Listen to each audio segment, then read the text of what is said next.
Guide pour accéder au back-office admin de PrestaShop. Vérifiez l'URL admin de PrestaShop si elle a été modifiée.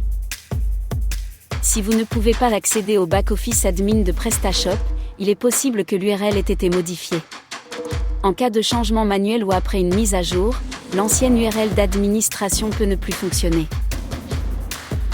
Pour retrouver l'URL correcte, accédez à votre serveur via FTP ou cPanel, puis ouvrez le dossier racine de PrestaShop.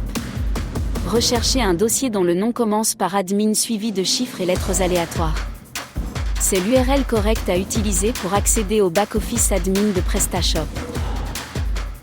Récupérez un mot de passe oublié pour accéder au back-office admin de PrestaShop. Si vous avez oublié votre mot de passe admin, vous ne pourrez plus accéder au back-office de PrestaShop.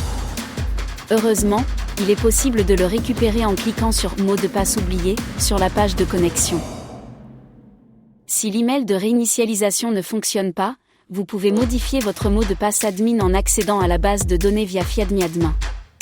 Dans la table PS-BA employé, modifiez votre mot de passe en utilisant la fonction MD5 pour générer un nouveau mot de passe sécurisé et ainsi accéder au back-office admin de PrestaShop.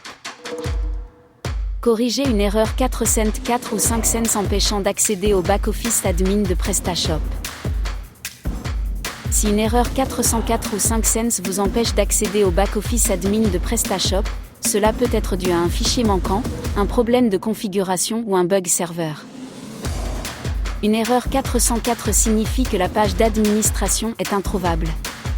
Vérifiez si le fichier .tax est corrompu et régénérez-le dans SO et URLS. Une erreur 5 cents indique un problème plus profond avec le serveur ou un fichier mal configuré.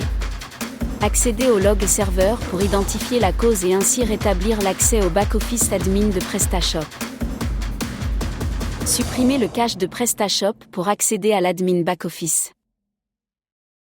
Un cache corrompu peut empêcher d'accéder au back-office admin de PrestaShop en provoquant des chargements infinis ou des erreurs.